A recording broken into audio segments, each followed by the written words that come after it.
நீலம் புரொடக்ஷன்ஸ் பா ரஞ்சித் வழங்கும் தினேஷ் மற்றும் ஊர்வசி நடிப்பில் ஜே பேபி மார்ச் 8 முதல் உங்கள் அபிமான திரையரங்குகளில். பெருந்தமிழ் விருது வழங்கி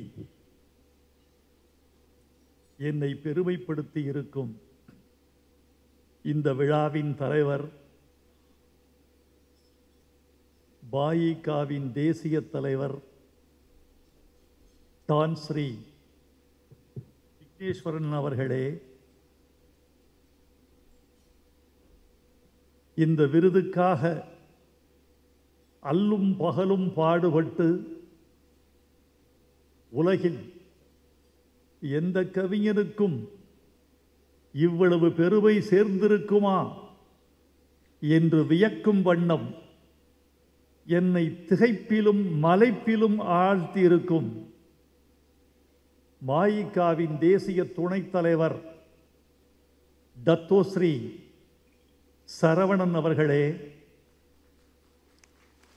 டான் ஸ்ரீ ஹனிஃபா அவர்களே, டான் ஸ்ரீ நடராஜன் அவர்களே, என்னை இந்த விருதுக்கு தேர்ந்தெடுக்கும் மாண்புமிகு மதியுரையர் குழுவின் பேரறிஞர்களே, ஐம்பூதங்கள் குறித்து ஆய்வுரை ஆற்றி அமர்ந்திருக்கும் அறிஞர் பெருமக்களே, பெருங்கல்வியாளர்களே, பேரன்புமிக்க பெரியோர்களே, பாசத்திற்குரிய பத்திரிகையாளர்களே, ஊடகத் தோழர்களே, இன்றைய தினத்தின் வாழ்த்துக்கு உரிய எங்கள் தாய்க்குலத்து தங்கங்களே, நண்பர்களே, கவிஞர் பெருமக்களே, எழுத்தாளர்களே, படைப்பாளிகளே, உங்கள் அனைவருக்கும் எனது அன்பான வணக்கத்தை தெரிவித்துக் கொள்கிறேன். நெகிழ்ந்து நிற்கிறேன் என்பதா, மகிழ்ந்து நிற்கிறேன் என்பதா, பரவசத்தில் சொற்கள் ஒன்றோடு ஒன்று முட்டிக்கொண்டு நிற்பதை பார்த்து சொல்லவா, அல்லது என் இரத்தத்தின் இனிப்பு இன்னும் அதிகமாகிவிட்டது என்று சொல்லட்டுமா, அல்லது இந்த கணத்திற்கு, இந்த விருதுக்கு நீ தகுதி உள்ளவன்தானா என்ற கேள்வி எனக்குள் உள்ளாடுகிறதே, அந்த நெருடலை சொல்லட்டுமா? ஒன்றை மட்டும் சொல்லிக்கொள்ள வேண்டும் என்று ஆசைப்படுகிறேன். இந்த தருணம் என் வாழ்வின் முக்கியமான தருணம். இந்த நிமிடம் என் இலக்கிய வரலாற்றின் மிக முக்கியமான நிமிடம்.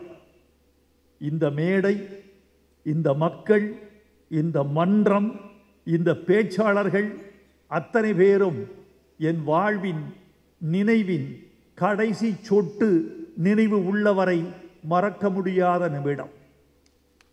கலீல் ஜிப்ரான் என்ற ஒரு கவிஞன் இருந்தான். 18 வயதில் அவன் 16 வயது பேரழகியை சந்தித்தான். அவள் இந்த பூமிக்கு வந்த ஒரு நிலா, நட்சத்திரங்களால் சிருஷ்டிக்கப்பட்டவள், பூக்களின் புத்திரி. அவளை பார்த்து அழகே கேள்வி கேட்டு அண்ணாந்து பார்க்கும்.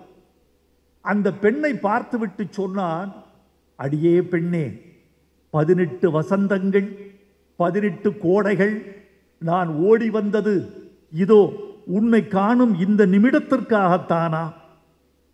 அதே கேள்வியை நான் இங்கு திருப்பி சொல்ல வேண்டியவனாக இருக்கிறேன். 70 ஆண்டு கோடைகள், 70 ஆண்டு வசந்தங்கள், 70 ஆண்டு வெகுமானங்கள், 70 ஆண்டு அவமானங்கள், 70 ஆண்டுகளின் தூக்கமில்லாத இரவு, எழுதி எழுதி தேய்ந்த விரல், பேசி பேசி தேய்ந்த குரல், இவைகளெல்லாம் இதோ மலேசிய திருநாட்டின் இந்த பெருந்தமிழ் விருது வருகிற இந்த நிமிடத்திற்காகத்தானா என்று என் மனது பொங்குகிறது. டத்தோஸ்ரீ சரவணன் அவர்களே, தூங்காத உங்கள் இரவுகளுக்கு என் வணக்கம். வலிகொண்ட உங்கள் உடம்புக்கு என் வாழ்த்து.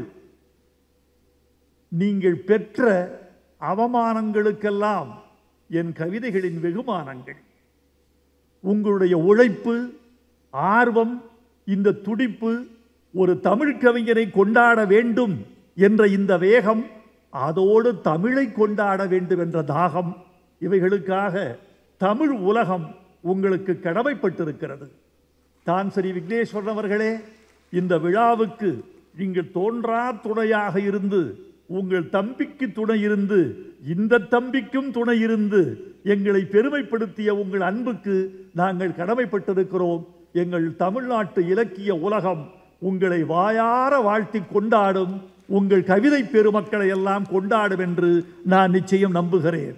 இதோ இந்த 2 பேர் இருக்கிறார்களே, டான்ஸ்ரீ, தத்தோஸ்ரீ, இந்த 2 பேரும் சாதாரணமான ஆட்கள் அல்ல. நான் பழகிய வரைக்கும் இவர்களை யாரும் ஆழங்காண முடியாது. இவர்கள் இருவரும் ஆற்றலில் கடல் போல் ஆழமானவர்கள், செய்திகளை சேகரிப்பதில் கடல் போல் விசாலமானவர்கள், ஒரு விஷயத்தை முடிவெடுப்பதில் வானம் போல் உயர்ந்தவர்கள். இந்த 2 பேரும் சகோதரர்கள். இவர்களை யாரும் பிரிக்க முடியாது. ஏன் தெரியுமா தோழர்களே? விக்னேஸ்வரன் யார்? விநாயகர். சரவணன் யார்? முருகன். அண்ணன் தம்பிகள். இந்த அண்ணன் தம்பிகளை எப்படி பிரிக்க முடியும்? அந்த அண்ணன் தம்பிகளுக்கு ஒரு சண்டை வந்தது, ஞானப்பழம் யாருக்கு என்று. ஞானப்பழம் யாருக்கு என்று விக்னேஸ்வரனுக்கும் முருகனுக்கும் சண்டை வந்தது. இங்கு ஞானப்பழம் யாருக்கு என்று விக்னேஸ்வரனுக்கும் சரவணனுக்கும் சண்டை வரவே வராது. ஏனென்றால் இந்த ஞானப்பழத்துக்கு பெயர் மாயிக்கா. அது மக்களுக்கானது, தங்களுக்கானது அல்ல என்று இவர்கள் 2 பேருக்கும் தெரியும். இந்த மாயிக்கா என்ற ஞானப்பழத்தை காப்பாற்றி அதன் சத்தை, அதன் ஞானத்தை, அதன் பெருமையை, அதன் ஊட்டத்தை மக்களுக்கே அர்ப்பணிக்க வேண்டும் என்றுதான் இந்த 2 பெரும் சகோதரர்களும் பாடுபட்டு கொண்டிருக்கிறார்கள் என்று நான் நம்புகிறேன். இன்றைக்கு துன் சாமிவேலு அவர்களின் பிறந்த நாள். அது எதேச்சையாக வந்து அமைந்தது. அவர் எங்களை எல்லாம் வாழ்த்தி கொண்டிருக்கிறார், தோன்றா துணையாக நின்று கொண்டிருக்கிறார் என்று நினைத்துக் கொள்வதற்கு ஒரு வாய்ப்பாக அமைந்திருக்கிறது. சாமிவேலு என்ற பெருமனிதன் மறையவில்லை தோழர்களே. 2 உருவங்களில் அவர் வாழ்ந்து கொண்டிருக்கிறார்.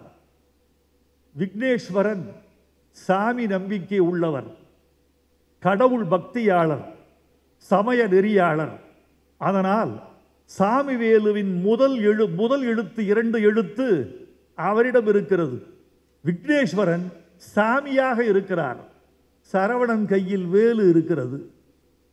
இந்த சாமியும் இந்த வேலுவும் இணைந்து சாமி வேலுவாக இந்த 2 பேர் வடிவில் இருக்கிறார் என்று நான் பெருமைப்படுகிறேன். நீங்கள் பல்லாண்டு வாழ வேண்டும் என்று உங்களை நான் வாழ்த்துகிறேன். நண்பர்களே, ஒரு செய்தியை உங்களுக்கு சொல்ல வேண்டும் என்று ஆசைப்படுகிறேன். வைரமுத்து என்ற தனி மனிதனை கொண்டாடுவதற்காக இந்த விழா என்று யாராவது நினைத்தால் அது தவறு. நானும் அப்படி கருதி கொண்டால் அது தவறு. தமிழ் இலக்கிய உலகம் கருதி கொண்டாலும் அது தவறு. வைரமுத்து என்பவன் தமிழ் நெடுங்கணக்கில் வந்து போகிற ஒரு கவிஞன். வருவான், போவான். இப்படி இன்னும் பல கவிஞர்கள் வருவார்கள், போவார்கள். இந்த கவிஞர்கள் வந்து வந்து போவார்கள். தமிழ் மட்டும்தான் வரும், போகாது. தமிழ் மட்டும்தான் நிரந்தரமானது. இந்த நிரந்தரத்தின் மீது உட்கார்ந்து போகிற பறவைகள் தான் கவிஞர்கள். எனவே தத்தோஸ்ரீ சரவணன் இந்த விழாவை எடுத்தார் என்றால் வைரமுத்து என்ற தனிமனிதனுக்காக அல்ல, தமிழ் கவிதைக்காக, மலேசியாவில் இருக்கிற தமிழ் படைப்பாளிகளின் ஊக்கத்திற்காக, உலகம் முழுவதும் இருக்கிற தமிழ் உயர்ந்தோங்கி வாழ வேண்டும் என்ற எண்ணத்துக்காக, தமிழ் காய்ந்து விடக்கூடாது, வேரடியில் நீர் ஊற்றுவோம் என்ற உற்சாகத்துக்காக, இந்த பயிர் மீது மழை சிந்த வேண்டும் என்ற ஒரு அக்கறைக்காக என்று நான் நினைக்கிறேன். எனவே இந்த விருதை தமிழ் பெருமக்களும் தமிழ் கவிஞர்களும் கொண்டாட வேண்டும் என்று நான் அன்போடு கேட்டுக்கொள்கிறேன். இந்த மகா கவிதையை படைக்கிற பொழுது நான் விழித்த தூக்கமில்லாத இரவுகள்,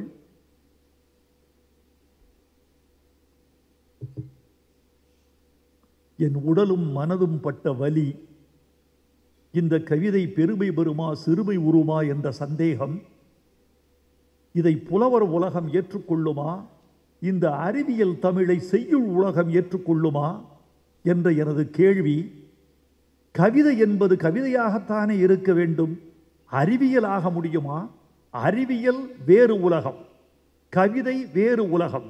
இருவேறு உலகத்து இயற்கை திருவேறு தெள்ளியராதல் வேறு என்று சொல்வது மாதிரி கவிதை வேறு உலகம், அறிவியல் வேறு உலகம். இந்த இரண்டு உலகத்தையும் இணைக்கிறானே. இந்திய சிற்பக்கலையும் கிரேக்க சிற்பக்கலையும் இணைந்தால் காந்தார கலை என்று ஆகும்.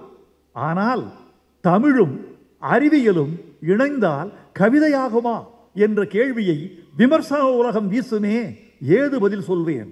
அந்த கேள்வி உண்மையாகிவிடில் இந்த படைப்பின் பயன் என்ன என்றெல்லாம் தவித்திருக்கிறேன், துடித்திருக்கிறேன். அந்த கேள்விக்கெல்லாம் பதில் வைரமுத்து, உன் உழைப்பு விரயமாகிவிடவில்லை. தமிழ் வேறு அறிவியல் வேறு இல்லை, தமிழே அறிவியல், அறிவியலே தமிழ், கவிதையே ரெண்டும் என்று இந்த மலேசிய திருநாடு என்னை உச்சி போந்து வந்து பாராட்டி கொண்டாடிவிட்டது. இந்த அறிவுலகம் போற்றிவிட்டது.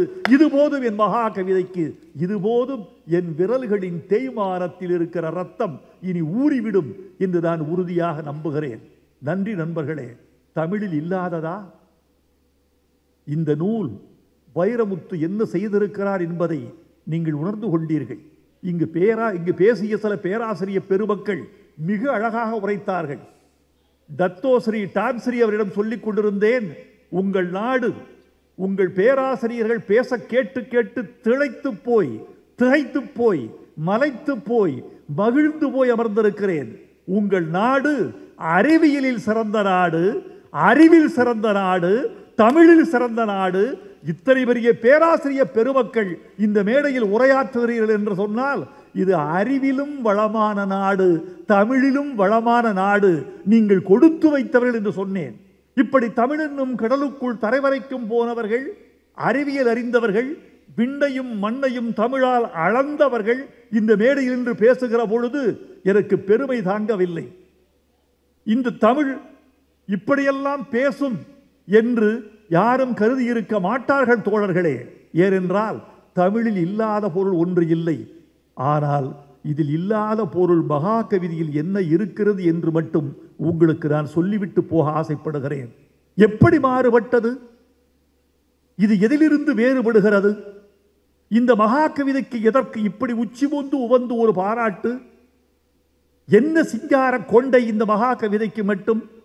இதற்கு மட்டும் என் ரத்தன கிரீடம், இதற்கு மட்டும் ஏன் 1,00,000 வெள்ளி, இதற்கு மட்டும் ஏன் இவ்வளவு பெரிய ஆர்ப்பாட்டம் ஆரவாரம் என்று நீங்கள் கேட்டால், வைரமுத்துவுக்காக அல்ல, இதில் இருக்கும் தமிழுக்காக நீங்கள் அதை கொண்டாட வேண்டிய இடத்தில் நாம் இருப்பது நம்முடைய அறிவின் உயரத்தை காட்டுவதாக நான் நினைக்கிறேன். தமிழில் இல்லாததா? காதல் இல்லையா? வீரம் இல்லையா? தத்துவம் இல்லையா? அதில் சொல்லாத எதை இந்த தமிழ் சொல்லிவிடப் போகிறது? ஏன் இதற்கு மட்டும் இந்த ஒரு புதிய தனி கிரீடம் என்று கேட்டால் அதற்கு பதில் உண்டு. தமிழில் இல்லாத காதல் இல்லை. அதோ போகிறாளே, இவளால் தெருவில் 4-5 பேர் இறந்து போனார்கள். இவள் அழகை பார்த்து மூர்ச்சையானவன், மாரடைத்தவன், இறந்து போனவன் பல பேர். இவள் தண்ணீர் குடம் எடுத்து வீதி வழி நடந்தாள். இவள் நடந்த பொழுது அவளை பார்த்த இளைஞர்கள் மாரடைப்பு வந்து மூச்சடைத்து அழகின் ஆதிக்கம் அவளை அடித்து இறந்து விட்டார்கள். இது யார் செய்த தவறு? இது கேட்க தமிழ் கவிதை. இப்படி ஒரு தமிழ் கவிதை காதல் இருக்கு. படித்திருக்கிறீர்களா? தமிழ் அறிஞர்கள் அறிவார்கள். இப்படி ஒரு கவிதை இத்தனை பேரை கொன்று விட்டாளே, இது யார் செய்த தவறு? அதற்கு புலவன் சொல்லுகிறான், இது யார் செய்த தவறு தெரியுமா? இவள் அழகை மூடி வைக்காமல் தெருவில் விட்டது தவறு. இவளை தெருவில் பழிச்சென்று பார்த்தவர்கள், இறந்து போன இளைஞர்கள், அவர்கள் தவறல்ல. இவளை வீதியில் விட்டதும் இவள் தவறல்ல. தாய் தந்தை செய்த தவறல்ல. பிறகு யார் செய்த தவறு என்று புலவன் கேட்கிறான். மதம் பிடித்த யானை ஆற்றுக்கு தண்ணீர் அருந்த வருகிறது என்று அரசன் என்ன செய்வான் என்றால், மதம் பிடித்த யானை ஆற்றுக்கு தண்ணீர் அருந்த வருகிறது, எனவே வீதியில் உள்ளவர்களே விலகிச் செல்லுங்கள் என்று பறை அறிவிப்பான். முரசறைவான். பறை சத்தம் கேட்டு, முரசு சத்தம் கேட்டு எல்லோரும் ஒதுக்கிக் கொள்வார்கள். யானை தண்ணீர் அருந்திவிட்டு யாருக்கும் தீங்கு செய்யாமல் தன் தொழுவடையும். சரிதானே? இப்படி யானை, மதம் பிடித்த யானை தண்ணீர் அருந்த வருகிறது என்பதை பறையறிந்து சொல்லும் அரசனே, இவள் தண்ணீர் பிடிக்க வீதிக்கு வருகிறாள், பல பேர் சாகப் போகிறீர்கள், ஓடி ஒளிந்து கொள்ளுங்கள், இவள் தண்ணீர் எடுத்துக்கொண்டு வீட்டுக்கு போகும் வரை யாரும் வெளியில் வராதீர்கள் என்று பறை அறைந்து தெரிவிக்காத அரசரே, நீதான் தவறுடையவன். என்ன அழகு! நீயும் தவறில்லை, நின்னை புறங்கடை போதரவிட்ட நுமரும் தவறிலர், மதையழி கொள்யானை நீர்க்கு விட்டாங்கு பறையறைந்து அல்லது செல்லற்க வென்றா இறையே தவறுடையார், அரசரே தவறுடையவன். இதைவிட அழகுக்கு ஒரு பாட்டு உண்டா? உலக இலக்கியங்களில் உண்டா? இப்படி ஒரு அழகுக்கு, காதலுக்கு, ஒரு பெண்ணின் வீராப்புக்கு இப்படி ஒரு பாட்டு உண்டா? இப்படி காதலை சொன்ன தமிழ். தத்துவம் இல்லையா தமிழில்? கடவுள், டான்ஸ்ரீ இங்கே பேசினாரே, கடவுள் என்று இதில் ஒரு குறிப்பு வருகிறது, அதை ஏற்றுக்கொள்ள ரொம்ப அற்புதமா பேசுறீங்க. நீங்க என்ன சொன்னீங்கன்னா, இதை அவர் வலியுறுத்தவில்லை, கடவுள் கொள்கை இப்படியும் இருக்கிறது என்கிறார். என்னை பொறுத்த அளவில் சொல்கிறேன் நண்பர்களே, உங்கள் கொள்கை, உங்கள் பக்தி, உங்கள் தனிப்பட்ட சுதந்திரம், தனிப்பட்ட ரசனை, இவற்றை யார் மீதும் திணிக்காத வரைக்கும் யாருக்கும் எந்த பிரச்சனையும் இல்லை. உங்கள் மதம் உயர்ந்தது, உங்கள் கொள்கை உயர்ந்தது, உங்கள் மொழி உயர்ந்தது, நீங்கள் உயர்ந்தவர்கள் என்று சொல்வதெல்லாம் மூட நம்பிக்கை. மூட நம்பிக்கை என்பது பூனை குறுக்கே போகிற போது திருப்பி வீட்டுக்கு செல்வது மட்டுமல்ல, பள்ளி சொல்வதை கேட்பது மட்டும் மூட நம்பிக்கை அல்ல. என் மொழிதான் உயர்ந்தது, என் மதம்தான் உயர்ந்தது, யானே உயர்ந்தவன், எம் கொள்கையே உயர்ந்தது என்று சொல்லுகிற பிடிவாதம் பிடிக்கிற மனிதர்களின் இந்த கொள்கையும் கூட மூட நம்பிக்கைதான். அழகாக சொன்னார். அந்த கருத்தை, அந்த கடைசியில் சொன்ன கருத்தை நான் கூட சொல்லவில்லை, டான்ஸ்ரீ ரொம்ப அழகாக சொன்னீர்கள். நீங்கள் இப்படி ஒரு கருத்து இருக்கிறது, ஏற்போர் ஏற்க, மறுப்போர் மறுக்க, கொள்வோர் கொள்க, தள்ளுவோர் தள்ளுக, இது ஒரு கருத்து என்று சொன்னார். அதில் சொல்லப்பட்டிருக்கிற கருத்து கூட டான்ஸ்ரீ நான் சொன்னதல்ல, பேரறிஞன் ஐன்ஸ்டீன் சொன்னது. ஐன்ஸ்டீன் என்ன சொன்னான்? இந்த பிரபஞ்சத்தை நான் ஆராய்ச்சி செய்தேன், கோள்கள் குறித்து சிந்தித்தேன், இந்த பிரபஞ்சத்தின் போக்குகளை அறிந்தேன். எனக்கு இப்ப என்ன தோன்றுகிறது என்றால், கடவுள் என்று தனியாக உருவத்தோடு ஒருவர் இருப்பதாக தோன்றவில்லை. வேண்டுமானால் இந்த பிரபஞ்சத்தின் இயக்க விதியின் ஒழுங்கு இருக்கிறதே, த டிசிப்ளின், இந்த பிரபஞ்சத்தின் டிசிப்ளின், அதை வேண்டுமானால் நான் கடவுள் என்று சொல்லுவேன். இதை படிச்சுட்டு ஐயோ, நாத்திகத்துக்கும் பொதுவான கருத்து, ஆத்திகத்துக்கும் பொதுவான கருத்து, இது அறிவின் குரல், இது பகுத்தறிவின் மொழி, இது ஞானத்தின் குரல், அது அறிவியலின் வெளிப்பட்டு வந்திருக்கிறது என்று வியந்து நெகிழ்ந்து ஒரு இரவெல்லாம் தூங்காதிருந்தேன். இந்த கவிதை எழுதி முடித்துவிட்டு இரவு புரண்டு படுக்கிறேன், தூக்கமில்லை, நடக்கிறேன், தூக்கமில்லை, படுக்கிறேன், தூக்கமில்லை, ஊஞ்சலாடுகிறேன், தூக்கமில்லை. எப்படி சொல்லி இருக்கிறான் ஐன்ஸ்டீன்? படிக்க படிக்க அறிவு எப்படியெல்லாம் துலக்கமாகிறது, பட்டை தீட்டப்பட்ட வைரம் போல் படிக்க படிக்க அறிவு எப்படி மின்னுகிறது என்று நான் ஆச்சரியப்பட்டு போனேன். இந்த நூலில் என்ன சொல்லியிருக்கிறது? இதில் சொல்லாத என்ன இருக்கிறது? சொன்னா, கடவுள் என்று சொன்னவுடன் உங்கள் கருத்து நினைவு வந்து விட்டது. திருமூலர் சொன்னான், அவன் சொல்லாத கருத்தா? வானுக்குள் ஈசனை தேடும் மதியிலீர்.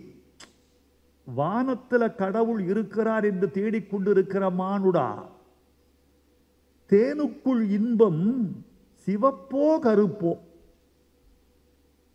வானுக்குள் ஈசனை தேடும் மதியிலீர், தேனுக்குள் இன்பம் சிவப்போ கருப்போ? தேனுக்குள் இன்பம் செறிந்திருந்தார் போல் ஊனுக்குள் ஈசன் உறைதல் கண்டீர். உங்களுக்குள்ள இருக்கான் கடவுள். கடவுள் தேனுக்குள்ள இனிக்குது. அந்த இனிப்பின் நிறம் என்ன, இனிப்பின் உருவம் என்ன, அந்த இனிப்பின் உணர்ச்சி என்ன? துய்க்கத்தான் முடியும். நீங்கள் அதை உணர முடியும், உணர்த்த முடியாது.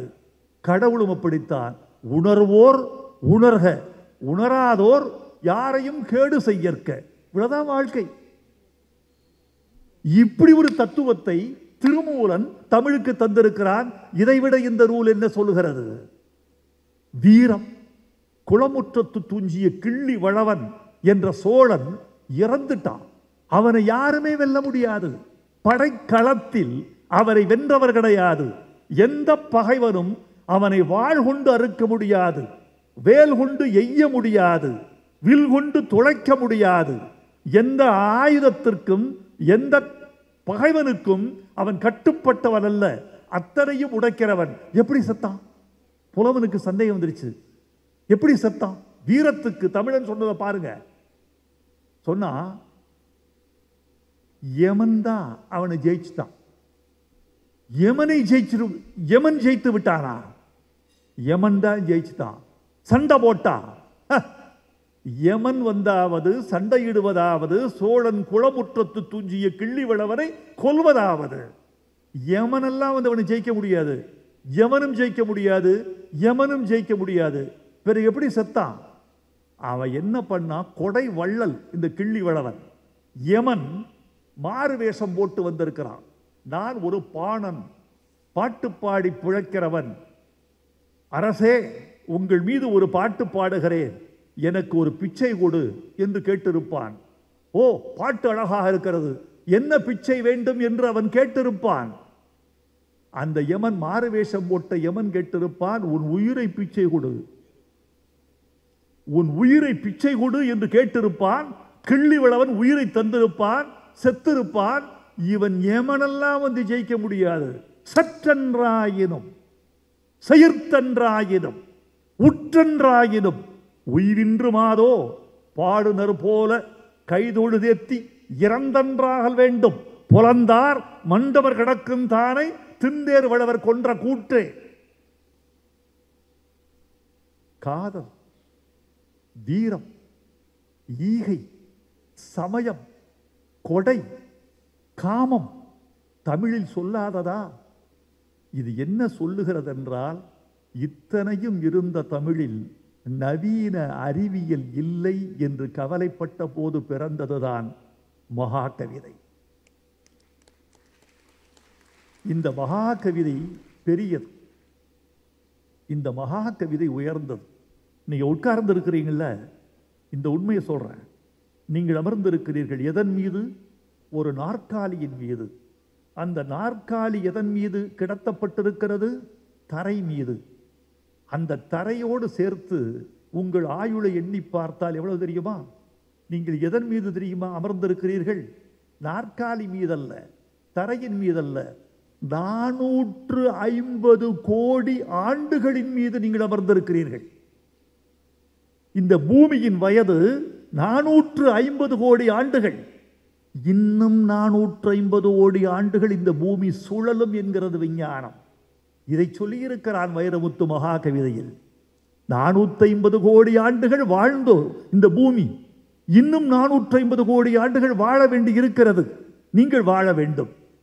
எதற்கு தெரியுமா எழுதுனேன்? நான் இந்த பூமியின் மீது கொண்ட காதலால் மகாகவிதை புனையப்பட்டது. ஓசை பெற்றுயர் பார்க்கடல் ஊற்றொரு பூசை முற்றவும் நக்குபு புக்கன ஆசை பற்றி அறையல் ஊற்றேன் மற்றி காசில் கொற்றத்து ராமன் கதையரோ என்று கம்பன் கேட்டான். ஏனடா எழுதினான்? ராமன் கதையை எழுத வேண்டும் என்று ஆசைப்பட்டு எழுதினேன். பூமியை காப்பாற்ற வேண்டும். இந்த பூமிதான் மனித ஜீவராசிக்கு உள்ள ஒரே ஒரு கோள் என்று அஞ்சி அஞ்சி நடுங்கி நடுங்கி காதலித்து காதலித்து துக்கித்து துக்கித்து விக்கித்து விக்கித்து எழுத்தெண்ணி எழுத்தெண்ணி சொல்லெண்ணி சொல்லெண்ணி வாக்கிய அமைதிகள் பார்த்து பார்த்து விஞ்ஞானமும் தமிழும் ஒரு உள்ளையில் கூட்டி கூட்டி இந்த நூல் படைக்கப்பட்டது. தோழர்களே, இதை தயவு செய்து ஒவ்வொரு தமிழரும் வாசியுங்கள், வாசிக்க வையுங்கள். இதை வாசித்தால் நீங்கள் அறிவாளி ஆவீர்கள். வைரமுத்து சொல்ற இந்த ஒரு வார்த்தை கேளு. மகாகவிதையை படித்தால் அறிவில் உங்களை யாரும் வெல்ல முடியாது. கல்லாடம் படித்தவனோடு சொல்லாடாதே, மகாகவிதை படித்தவனோடு மல்லாடாதே. அப்படி வரும். அதாவது வேறு எந்த பூமி எந்த கிரகத்துக்கு நீங்க போக முடியாது. சூரிய குடும்பம் மொத்தம் 8 கோள், சூரியன் இல்லாமல் 8 கோள். இந்த 8 கோள்களில் பூமியை தவிர எங்கும் காற்று இல்லை, தண்ணீர் இல்லை, ஜீவராசிகள் பிறக்க வழி இல்லை. இந்த புதன் கிரகம் இருக்கே, பூமிக்கு பக்கத்தில் இருக்கிற புதன் கிரகம், இதை சொன்னா நீ ஆச்சரியப்படுவீங்க. புதன் கிரகத்துக்கு குடி போகலாமா மனிதன்? இதை மட்டும் சொல்லி கொஞ்சம் விடைபெற வேண்டும் என்று ஆசைப்படுகிறேன். எனக்கு உங்களை பார்க்க பார்க்க பேசுவதற்கு ஆசை அதிகமாகிறது. இப்படி ஒரு கூட்டம் தத்துவஸ்ரீ எவனுக்கும் கிடைக்காது. இப்படி ஒரு அறிவார்ந்த கூட்டம், இப்படி ஒரு திருக்கூட்டம், தமிழை காதலிக்கிற கூட்டம், அறிவை ஆராதிக்கிற கூட்டம், ஒரு பேச்சாளன் பேச பேச கரவொலி செய்கிற கூட்டம், இடியோசை கேட்கிற கூட்டம். இவர்கள் இதயமெல்லாம் கண்களில் துடிக்கிறது எனக்கு தெரிகிறது. இவர்கள் மூளையெல்லாம் நெற்றியின் மையத்தில் சுடர்வது தெரிகிறது. இவர்கள் செவிகளெல்லாம் 1000 செவிகளாய் மாறிவிட்டது என்னால் உணர முடிகிறது. அசைவு இல்லை, இவர்களுக்கு இயக்கம் இல்லை. இருதயம் துடிக்கிறது, செவிகள் கேட்கின்றன. இந்த 2 புலன்களை தவிர எந்த புலனும் இவர்களுக்கு வேலை செய்யவில்லை. இப்படி ஒரு கூட்டம்தான் ஒரு பேச்சாளன், சுண்டி எடுக்கிற பேச்சாளன் பேசுகிற கூட்டம். இந்த கூட்டத்தின் நான் அதிகம் பேசினால் ஆபத்து எனக்கல்ல, உங்களுக்கு அழகான சாப்பாடு காத்திருக்கிறது. அதில் எனக்கும் கொஞ்சம் பங்கு இருக்கிறது. நான் எவ்வளவு நேரம் பேச வேண்டும் என்று கேட்டேன். பேசுங்கள், விருப்பப்படி பேசுங்கள். எவ்வளவு நேரம் பேச முடியும் என்று கேட்டேன். நான் தத்தோசரிய ஒரு 25 நிமிடத்துக்குள் நீங்கள் பேசிவிட்டால் நல்லதல்லவா என்று கேட்டார். நான் 20 நிமிடத்தில் முடித்துக் கொண்டால் மிக நல்லதல்லவா என்று அவரை கேட்டேன். எங்கள் 2 பேர் உரையாடலும் இப்போது காற்றில் தெரிக்கப் போகிறது. நான் உங்களை பார்த்து ஒரு 5 நிமிடம் கூட பேசலாமா என்று ஆசைப்படுகிறேன். உங்கள் அனுமதியை கேட்கிறேன். இந்த புதன் என்ற கிரகம் இருக்கிறதே, இந்த புதன் என்ற கிரகத்தில் குடிபோக முடியாது. காரணம், அந்த புதன் எப்போதும் ஒரு பக்கம் இரவு, எப்போதும் ஒரு பக்கம் பகல். அது சூரியனுக்கு மட்டும் முகம் காட்டி கொண்டிருக்கிறது. சூரியனுக்கு முகம் காட்டுகிற பக்கத்தில் முழுக்க முழுக்க பகல். எரிந்து போகிற கிரகம் அது. அந்த கிரகத்தினுடைய வெப்பம் எவ்வளவு தெரியுமா? புதன் கிரகத்தில் 425 பாகை வெப்பம். பாகை என்பது டிகிரி. 425 பாகை வெப்பம் பகல் பக்கத்தில், -175 பாகை குளிர் இருட்டு பக்கத்தில். எப்போதும் ஒரு பக்கம் இருட்டு, எப்போதும் ஒரு பக்கம் பகல். இப்போது தெரிகிறதா பூமியின் பெருமை? 24 மணி நேரத்தில் இந்த பக்கம் பகல், அந்த பக்கம் இரவு. எவ்வளவு சுகமான பூமி! இந்த பூமியை விட்டு விட்டு எந்த கிரகத்துக்கு நாம் குடிபோக போகிறோம்? அங்கு ஒளியை சிதறச் செய்யும் காற்று இல்லை. காற்றுக்கு இருக்கக்கூடிய மிகப்பெரிய வேலை சுவாசிப்பது என்று நினைத்துக் கொண்டிருக்கிறீர்கள். இல்லை, ஒளியை சிதறச் செய்வது, ஒளியை அதிரச் செய்வது காற்றுதான். காற்று இல்லாவிட்டால் ஒளி இல்லை.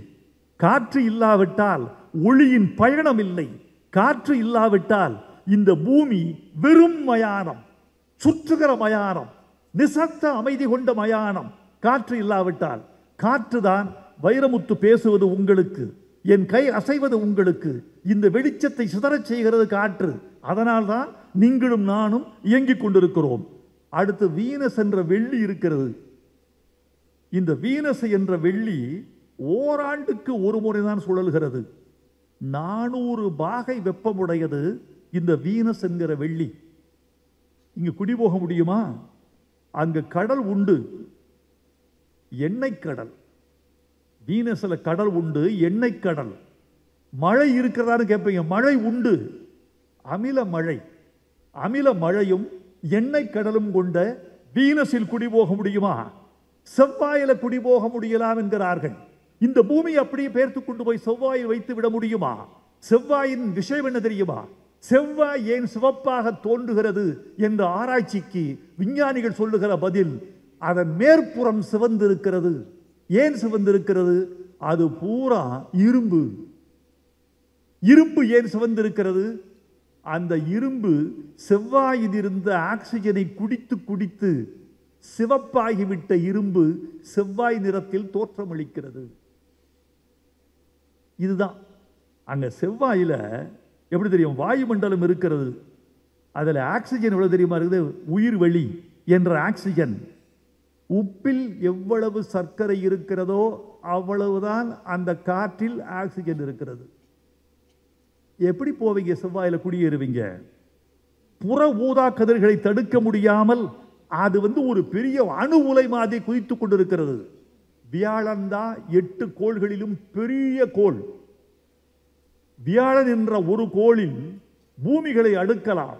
எத்தனை பூமிகளை தெரியுமா தோழர்களே, தோழிமார்களே, இளைஞர்களே, படைப்பாளிகளே, அறிவுஜீவிகளே? ஒரு வியாழன் என்ற கோளில் மட்டும், பெரிய கோள் என்பதனால் 1300 பூமிகளை அடுக்கி வைக்கலாம். ஆனால் என்ன தெரியுமாச்சு? அது வெறும் நச்சு சகதி. அம்மோனியா, ஹைட்ரஜன், மீத்தேன், இந்த மூன்றும் கலந்த நச்சு சகதி 10,000 கிலோமீட்டர் வரைக்கும் நச்சு சகதி. அதற்கு கீழே பாறைகள், எரிகிற பாறைகள், பாறைகள் உருகி நதியாக ஓடும் வெப்பம். இந்த வியாழனை பற்றி ஒரு தகவல் சொல்லியிருக்கேன். இந்த 8 கோள்களில் எல்லாம் கோள். சூரிய குடும்பத்தில் சூரியன் ஒன்றுதான் நட்சத்திரம், ஸ்டார். சூரியன் ஒன்றுதான் நட்சத்திரம், மற்றதெல்லாம் கோள்கள். இந்த 8 கோள்களில் நட்சத்திரமாவதற்கு வாய்ப்பு இருந்தது வியாழனுக்கு மட்டும்தான். நட்சத்திரம் ஆய்விடுமோ அப்படின்னு போயிட்டு இருக்க வழியில கிரகமா சுருங்கிடுச்சு. சில பேர் மந்திரியாக போற வழியில எம்பியாக நின்று ஓடுவான் பாருங்க. சில பேர் மேயராக போற வழியில கவுன்சிலர் ஆயிடுவான். எம்பி ஆகலாம் நினைக்கும் போது எம்எல்ஏ ஆயிடுவான். போற வழியில முடியல. பிரதமராக போகிற போது ஒரு பெரிய மாநிலத்துக்கு முதலமைச்சர் ஆயிடுவாரு. அந்த மாதிரி நட்சத்திரமாக போகிற வழியில கிரகமாகி போச்சு வியாழன். அது குடியேற முடியாது. பூமி தாயை வணங்குவோம். இங்குதான் மரஞ்செடி கொடிகள், இங்குதான் பறவைகள், இங்குதான் காற்று, இங்குதான் தண்ணீர். அலையடிக்கும் கடலும் சுடர் கொளுத்தும் சூரியனும் நம் மீது உரசி போகும் மழையும் அன்பும் ஆதரவும் இன்னும் குளிரும் இதமும் இப்படி கூடி கிடக்கிற இந்த பூமியை விட்டு விட்டு எங்கு சேர்ந்து சேரப்போகிறீர் மனிதா என்று கேட்கிறது இந்த மகா கவிதை. உலக நாடுகளுக்கு எச்சரிக்கை செய்கிறது. இங்கு ஒரு அறிஞர் பேசுகிற போது சொன்னார், தமிழனுக்கு கிடைத்த மிகப்பெரிய அறிவு புத்தகம் இந்த மகா கவிதை என்று சொன்னார். ஐயா, தமிழில் இருக்கிற வரைக்கும் தான் இது தமிழனுக்கு உரிய புத்தகம். எந்த மொழியில் மொழிபெயர்க்கப்படுகிறதோ அந்த இனத்துக்கு உரிய அறிவு இது. அந்த இனத்துக்கு ஆகிவிடும். எனவே இந்த நூல் ரொம்ப அழகாக ஐயா இக்பால் ஐயா சொன்னார் நினைக்கிறேன். இந்த நூல் மொழிபெயர்க்கப்பட்டால் தமிழனுடைய அறிவின் விசாலத்தை உலகம் அறிந்து கொள்ளும் தோழர்களே. தமிழன் உலகுக்கு கொடுத்த கொடை என்ன என்று இந்த உலகம் அறிந்து கொள்ளும் தோழர்களே. இதில் தண்ணீரை பற்றி சொல்றேன். தண்ணீரை பற்றி சொல்றேன். உயிர்களின் மூலமே தண்ணீர் தான். கல், தீ, நிலம், இதை பற்றிய வரிசை முறையெல்லாம் கேட்டாங்க. நான் ஒன்று சொல்றேன் உங்களுக்கு. நாமெல்லாம் யாருக்கு பிறந்தவர்கள் தெரியுமா? குரங்கிலிருந்து மனிதன் பிறந்தான்னு சொல்லிக்கிட்டு இருக்காங்கல்ல, தப்பு. நாமெல்லாம் கல்லிலிருந்து பிறந்தவர்கள். இதை நான் சொல்லியிருக்கேன்.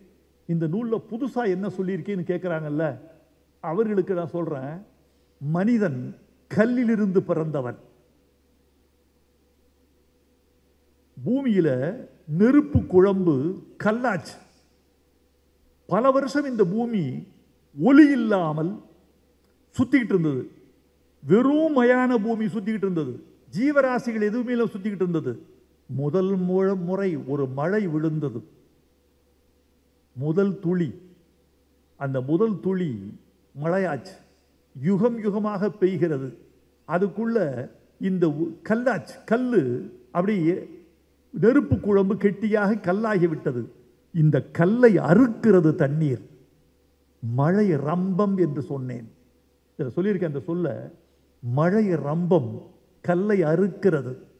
அறுத்து அறுத்து நதி, நதி கல்லை அறுக்கிறது. மழை கல்லை அறுக்கிறது. அருவி கல்லை அறுக்கிறது. கல்லை அறுத்து அறுத்து அதில் துகளாகிறது. துகள் சலவை செய்யப்பட்டு மணலாகிறது. மணலுக்குள் தாவரங்களின் மெல்லிய வேர்கள் நுழைந்தவுடன் அதிலிருந்து அந்த மணல் மண்ணாகிறது. அந்த மண்ணுக்குள் தாவரங்கள் நுழைந்து நுழைந்து அதிலிருந்து ஒரு செல் உயிர் உருவாகிறது. அந்த உயிர் கடலுக்குள் சென்று நிலத்திற்கு திரும்பி வந்து பாலூட்டிகள் வருகின்றன. மெல்ல மெல்ல வளர்ந்து குரங்கில் வந்து முடிந்து குரங்கிலிருந்து மனிதன் குதிக்கிறான். இந்த உயிருக்கு மூலம் கல். அதனால்தான் கல்லே கடவுள், கடவுளையே கல்லு.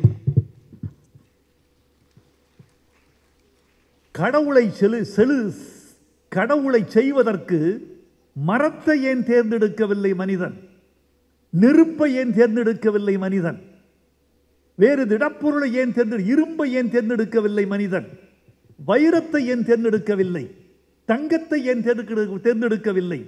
உலகில் உள்ள கனிமங்களை எல்லாம் மனிதன் தேர்ந்தெடுக்காமல் கல் என்ற கனிமத்திலிருந்து சிலை வடித்து ஏன் மனிதன் கல்லிலிருந்து கடவுளை உண்டாக்கினான் என்றால், கல் தான் கடவுள் என்ற முதல் சிற்பிக்கு தெரிந்திருக்கிறது. அப்படி சொல்லுகிறேன்.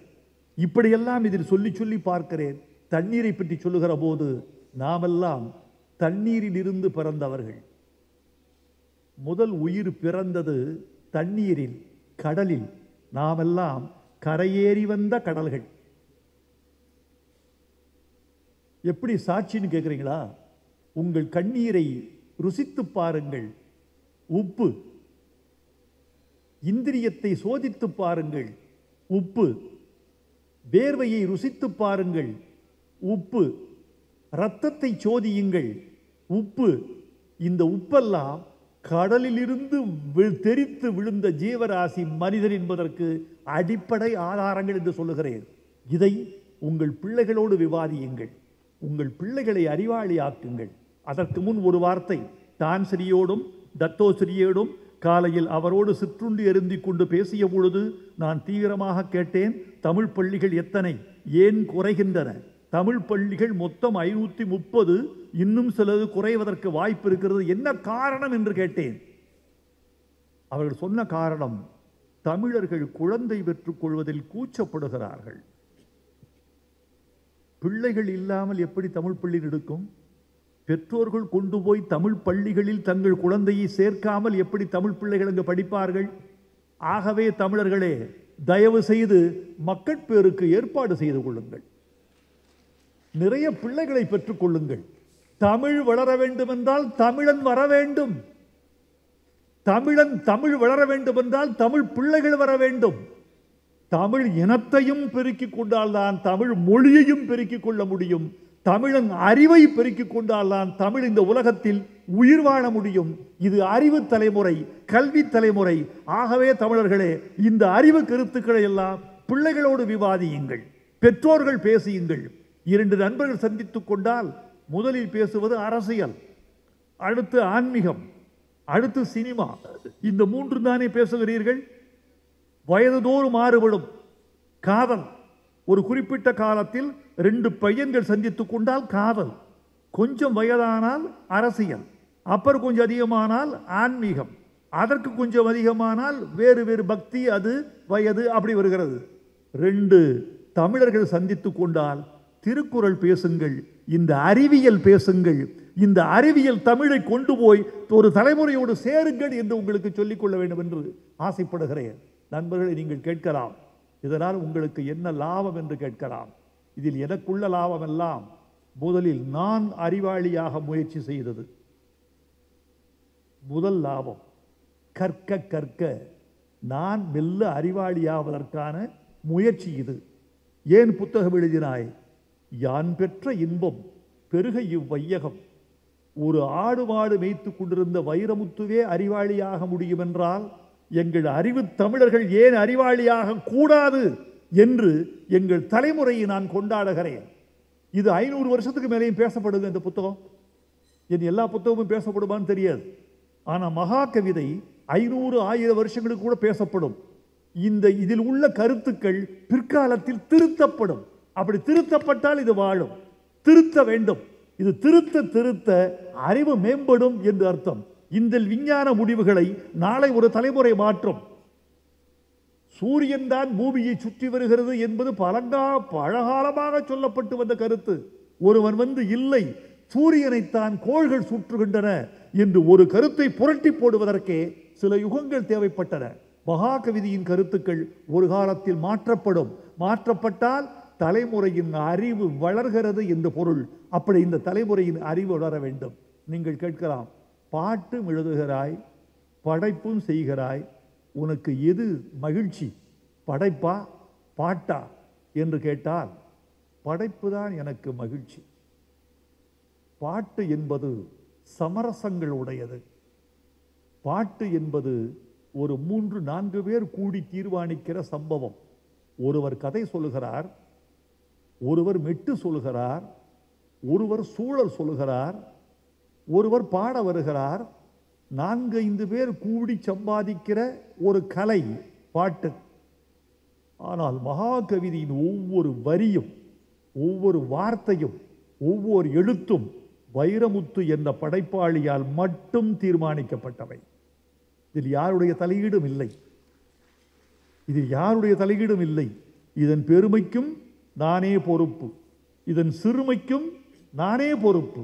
சிறுமையை சுட்டிக்காட்டினால் என் பெருமை இன்னும் கூடும், நான் திருத்திக் கொள்வேன். ஆகவே பெரியோர்களே, சிறுமைகளை சுட்டிக்காட்டுங்கள். இந்த உலகத்துக்கு சத்தியம் மட்டுமே செல்ல வேண்டும். ஏன் பாட்டை விட படைப்பு சிறந்து தெரியுமா? ஒரு பாட்டு, முதல்வன் என்று ஒரு படம். ஒரு முதலமைச்சர் ஒரு நாள் வேலையை முடிக்கிறான், ஃபைலோட போராடுறான், மந்திரியோட போராடுறான், எல்லாம் போராடி முடிச்சுட்டு சாயந்தரம் தன் காதலியை சந்திக்க போறான். அங்க ஒரு தனியான ஒரு வெட்ட வெளி, அது ஒரு குடிசை போட்டு தன் காதலியோட இருக்கிறான். அதுக்குள்ள ஒரு பாட்டு வேண்டும் என்று கேட்டார் இயக்குனர். என்ன மாதிரி பாட்டு? ஒரு சுகமான காதல் பாட்டு சார், ஒரு கவிதை எழுதுங்கன்னாரு. எனக்கு கவிதை எழுதுங்கன்னு சொன்னோடனே மகிழ்ச்சி வந்துடும். நான் எழுதி கொடுத்தேன். ஓலை குடிசை உள்ள முதலமைச்சரும் முதலமைச்சருடைய காதலி, முதலமைச்சர் இளமையான முதலமைச்சர்,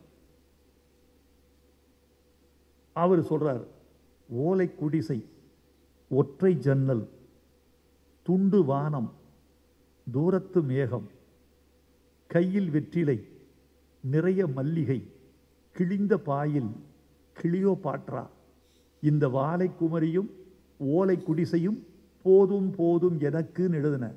கைதட்டிட்டாங்க. ஆஹா, அற்புதம். இசையமைப்பாளர் கைதட்டினாரு, இயக்குனர் கைதட்டினாரு.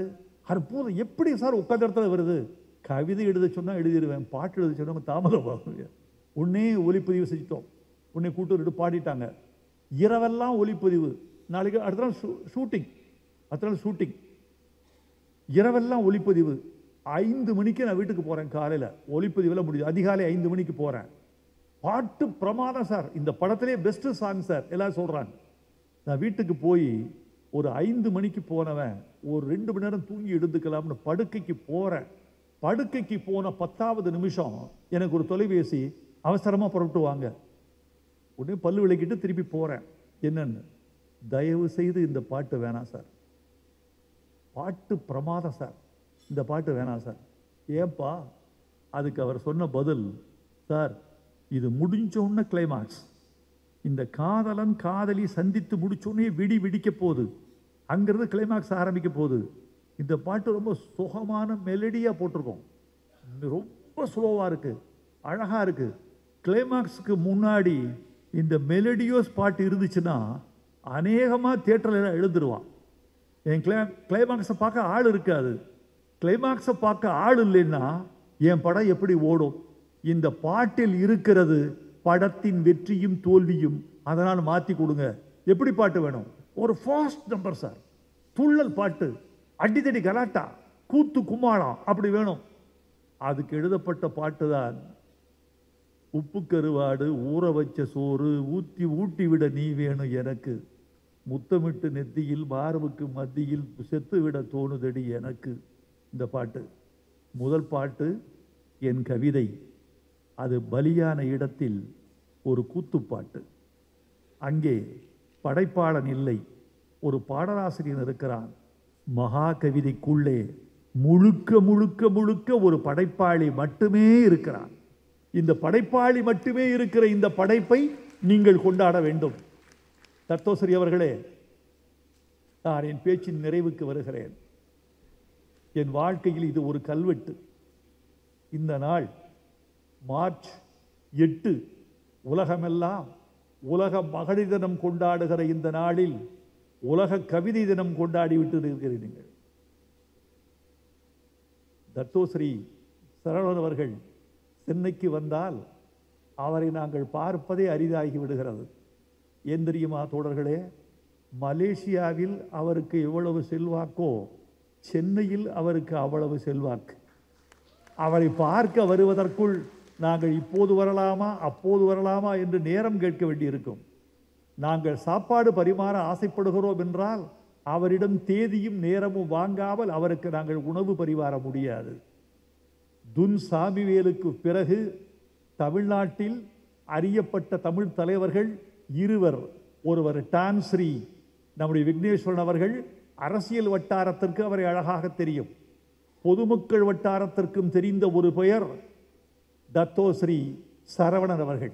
உங்கள் தமிழ் கொஞ்சுகிறது, உங்கள் பேச்சை நாங்கள் ரசிக்கிறோம். இப்போதுதான் தெரிகிறது என் கவிதைகளை களவாடியே நீங்கள் கல்யாணம் செய்திருக்கிறீர்கள். இது உத்தியோகபூர்வமாக தெரிந்த விஷயம், இது மட்டும்தான். இன்னும் என் கவிதைகளை பயன்படுத்தி என்னென்ன செய்திருப்பீர்கள் என்பதை இன்னும் ஒரு 10 வருடங்களுக்கு பிறகாவது எனக்கு சொன்னால் நானும் அந்த உத்தியை கையாண்டிருக்கலாமே என்று கவலைப்பட்டிருப்பேன். உங்கள் அன்பு வாழ்க. எனக்கு பெரிய தொகை கொடுத்துட்டீங்க. நான் இதெல்லாம் எதிர்பார்த்து வரல. ஒரு பெரிய தொகை கொடுத்துருக்கீங்க, பெரிய அன்பு செலுத்தியிருக்கீங்க. எல்லாவற்றையும் விட எங்கள் தமிழ் கவிதையை பெருமைப்படுத்திட்டீங்க. தமிழ் கவிதைக்கு ஒரு உச்சம் கொடுத்துட்டீங்க. ஒரு தமிழில் ஒரு கவிஞன் சரியாக எழுதினால் அவனுக்கு இப்படியெல்லாம் பெருமைகள் வரும் என்று வளரும் கவிஞர்களுக்கு, படைப்பாளிகளுக்கு, உலக தமிழுக்கு ஒரு உற்சாகம் கொடுத்திருக்கிறீர்கள். இந்த உற்சாகத்துக்கு விலையே இல்லை. வாழ்க மலேசியா, வளர்க தமிழர்கள், வெல்க தமிழ், வாழ்க தமிழ் பண்பாடு.